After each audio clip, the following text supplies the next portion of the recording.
Hey folks, Nick here from Another BookTube channel. Today with my August wrap-up and my Garb August wrap-up. Garb August is the event started by Criminale, which celebrates trashy literature. I was a co-host this year, but unfortunately, it did kind of coincide with the month where I decided to slow things down on my channel, kind of take a break, which I've been really enjoying. I've really enjoyed not worrying about having to meet a schedule and just kind of posting videos once in a while when I feel like it.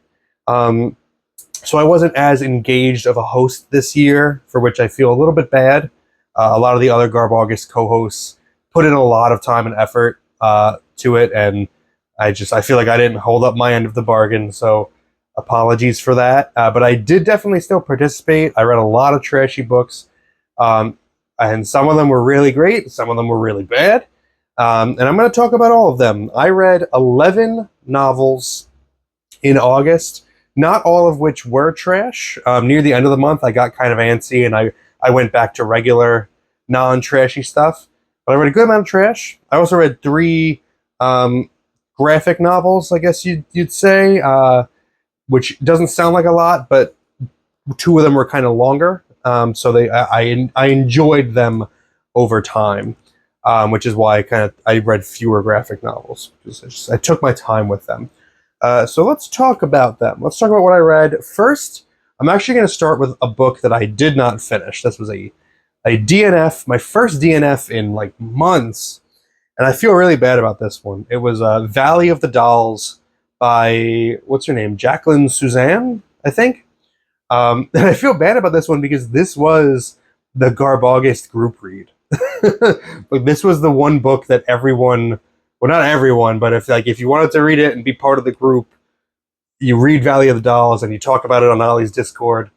And I DNF'd it because I hated it. Well, okay, so let me explain.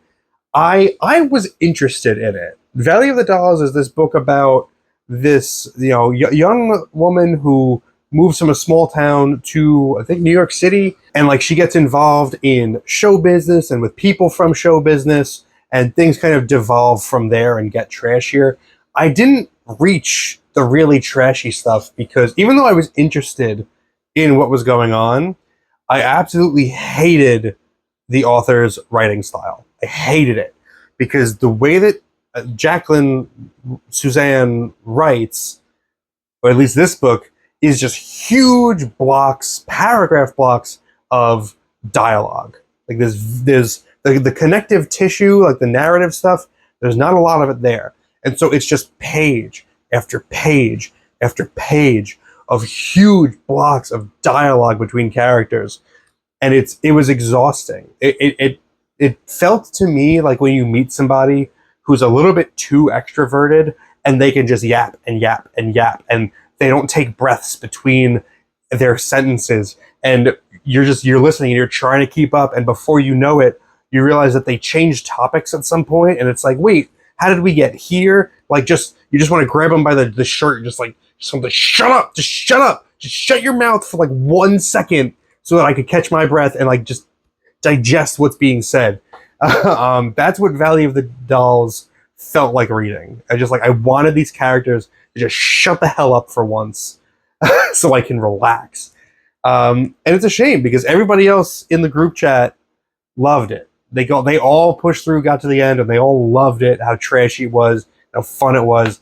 And I didn't feel that because I just hated the writing. So that's a book I did not finish. A book I did finish was Predator Concrete Jungle by Nathan Archer. This one was on my reading list all year. Way back in the beginning of the year, I wanted to read this one. I had seen it on a couple booktubers, like best of lists for books of 2023. And I really enjoyed this book. I thought it was great, actually. It is based on the Dark Horse comics. The first Dark Horse comic series wasn't initially called Concrete Jungle when it was being printed, but it has come to be known as that. Oh, geez, who wrote and worked on that original series? Was it Chris Warner? I'm blanking on it right now. But the writer of the novel, the novelization, is Nathan Archer, which I think is a pseudonym. And he does a tremendous job of expanding on the material from the comic book. So while the novelization was written well after Predator 2 came out in theaters, the comic that it's based on was technically like the first Predator sequel. It was before Predator 2, and so it was the first time the Predator entered a metropolis, a city. In this case, New York City. And the Predator crosses paths with Arnold Schwarzenegger's character's Dutch, with Dutch's brother. Dutch's brother is a cop in New York City, and now it's him versus the Predators, essentially. And it's really fun. It's such a really fun book. It's honestly probably maybe my favorite Predator sequel, other than Prey. Like, I really liked it. If you are a Predator fan, I cannot recommend enough checking out Predator Concrete Jungle. And I think Nathan Archer also did a novelization of Cold War, the next comic book series by that creative team. So I might have to seek that out as well. A graphic novel that I read, which was not trashy at all, Fun Home by Alison Bechdel. Alison Bechdel, you might recognize the name from the Bechdel test, which became popular on the internet many years ago.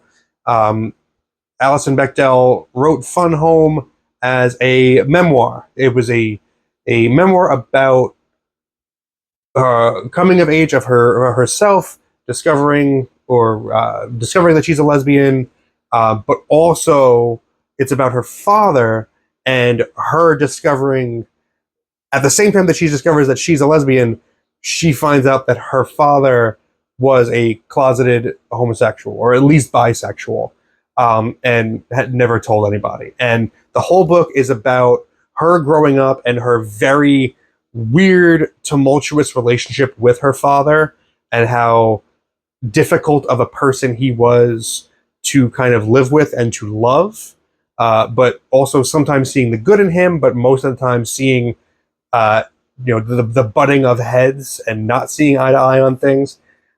It is a really well written and well drawn comic. It's really great, and I was very impressed by how it was not a linear memoir. It's not just like starting when Alison Bechdel is a little girl and then just aging her up over time, and we just follow it that way. Instead, she bounces around and she'll find connections between like her life as an adult to her father's life when she was a younger girl, and find parallels there and compare them and create literary parallels. It's a very literary memoir.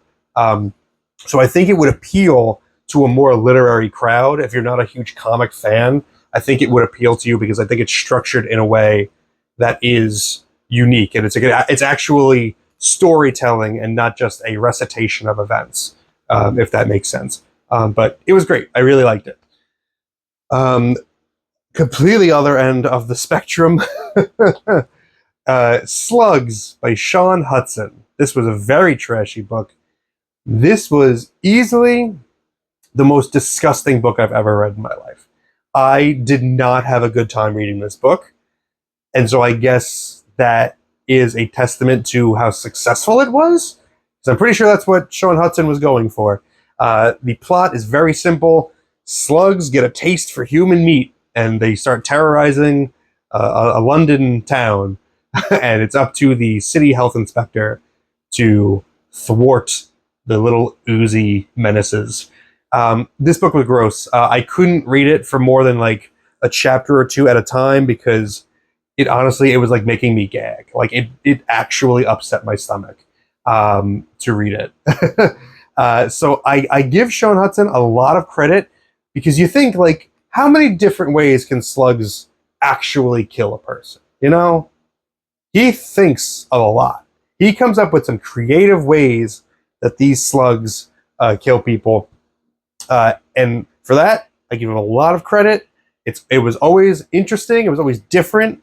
What the book basically is, narratively, it's essentially a bunch of short stories about getting introduced to these people and then seeing how they die from slugs, and then they're connected by the health inspector who's just investigating, trying to fix it. But really, the meat of the book is the slug murders, and they're gross. I can't say I enjoyed reading it. It wasn't really for me, but if you like kind of gross stuff, this is the kind of book, when I read The Troop by Nick Cutter, this is what I expected.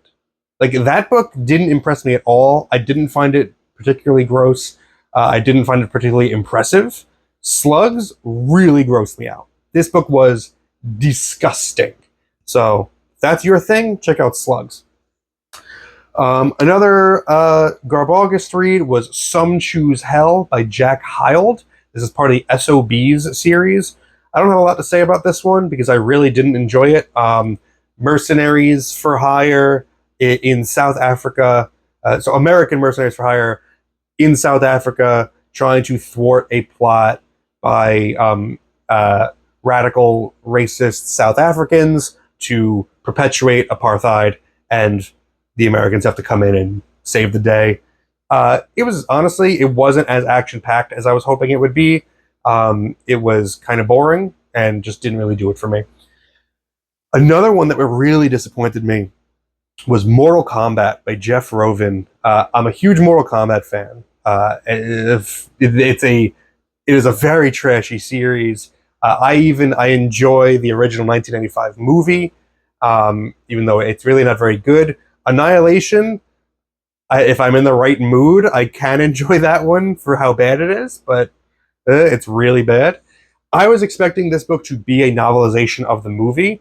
It wasn't. This was a prequel novel to the original Mortal Kombat video game. So it's everything that happened in the past leading up to the first Mortal Kombat game. And for that reason, it didn't really work. Because the best part of Mortal Kombat is the violence, is the crazy fatalities and stuff like that. But we're introduced to characters who are in the games. And so we know that they can't die in the books because they're in the game. So there's fights, but they don't lead to that satisfying fatality conclusion that you want out of Mortal Kombat. And the lore, like the history that Jeff Rovin comes up with, like to explain the genesis of Mortal Kombat and Outworld and the Netherrealm and all this, it is nonsense. It is pure nonsense. And the plot of Mortal Kombat has always been nonsense. But this one in particular was so hard to follow. It was really bad. One thing I did like about the book is that when he's describing the fight moves, he is very clearly describing exactly the moves that they do in the game. Like the leg sweep, like the way that he describes everything, and Liu Kang's like bicycle kick. Everything is just like, it's as it appears on that original screen. You know exactly what he's talking about. That I thought was fun. But for the most part, it was not a very good book. That's it for all of my digital and non-physical reads that I have here. Let's go on to some books I do have in my possession. 87th Precinct, 80 Million Eyes by Ed McBain. This was a very strong entry in the series. The plot of this one is that a late-night talk show host is... he dies on camera, basically. In front of an audience of 40 million, and he's murdered. He's poisoned. So the question that the detectives of the 87th Precinct have to investigate is, how did this man get poisoned live on air and nobody saw it? Like, how did it happen? How did the poison get into his system? And of course, who done it? Very strong story. I enjoyed it a lot. As I enjoy most 87th Precinct books. I got nowhere to put these down. I'll put it right there. One of the reasons I didn't read a ton of collected comic graphic novels this month is because I just read a lot of single issue comics, as well as a few issues of Blab magazine from Kitchen Sink Press. This is issue 4. I also read issue 3. And I did post a video from about this magazine. There's an article in here. It's an interview with Daniel Clowes before 8 Ball even came out. 8 Ball #1 was on the horizon, and I thought it was an interesting historical document, so I narrate the interview in the video that I posted. I recommend checking that out if you are a fan or even just a critic of Daniel Clowes. He has some interesting things to say at that stage in his career about his contemporaries. So you might find that interesting. Bit of a longer video, a different format than I usually do, but I hope you check it out. A complete comic that I did read was The Spirit: New Adventures by various writers and artists. This is, first of all, this is a binding that I made myself of the complete series of all 8 issues. This is just a revival of Will Eisner's The Spirit with different writers and artists just writing short stories. There's usually about 3 stories per issue. Some of them are full-length issues. And they vary in quality. Alan Moore and Dave Gibbons have a story together in the first issue. That's the creative team of Watchmen. So for that alone, this is worth checking out, just to see another collaboration by the team that did Watchmen. But overall, pretty good. If you're a big fan of The Spirit, it probably maybe hits better. I'm new to The Spirit, so wasn't as resonant, but there's some really good stuff in here. The Alan Moore stories are great. A decidedly not trashy book that I read is Winter's Heart by Robert Jordan. This is book 9 of the Wheel of Time, and this was not too great. It was probably on par with maybe like Fires of Heaven. There's stuff that happens in this book. This is part of the slog, but there's not quite enough that happens in it, if that makes sense. The ending is very important. The ending of this book is really strong and has a lot of resonance throughout the rest of the series, but there is a lot of meandering in here. There's a lot of spending time with characters that aren't as interesting, like Elaine. But it's not nowhere near as bad as the previous book, Path of Daggers. Like, this is a lot more easily readable than that one. Okay, I really gotta speed things up a little bit. We're already kind of running long here. Another trashy book. This was a men's adventure, The Executioner: Chicago Wipeout by Don Pendleton. This is number 8, the Executioner series. I read The Executioner Nightmare in New York, I think it was, last August, and I enjoyed it well enough. Men's Adventure is not always my favorite, but the Mac Bolan books are pretty fun. What's really good about them is that they know exactly what they are. They are quick, they are violent, they are sometimes sexy, and they get in, get out. They get really quick to the plot. They get right to the action. So I could see why these were a big success and why there's been like 600 of those books written. A not quite as good men's adventure, that is, I believe, the first Marvel novel. This is Captain America: The Great Gold Steel by Ted White. This was pretty unremarkable. Last August, I read Captain America: Holocaust for Hire by, was it Ron Goulart? I think it was Ron Goulart. And I loved that book. That book was so much fun. It was exciting. And it changed, like, Captain America a little bit to make it work for a novel in a successful way. This book has no idea at all how to adapt Captain America for a novelization. It doesn't really work. It's quick. It's a very short book. There's really, if you really want to break it down, there's only like 2 scenes in this entire novel. And like they're long scenes, but it's like Captain America discovers that there's a plot to rob a bank of a lot of gold, and then he finds the bank and then he stops it, and then like they do it again. Like, that's the whole book. It's not that impressive. More interesting for the novelty of just like the fact that this exists. I also love the cover, which has Captain America holding an Uzi, which is a great image. Unfortunately, it doesn't pay off a ton. I think he holds a gun and fires it for like 1 page in the entire novel. Maybe, I don't know, maybe my book of the month? I don't know. I really like Predator. but this is a contender. The Woman in Black by Susan Hill. This is a spooky ghost story, haunted house type thing. Very classic. Classic ghost story, old-fashioned.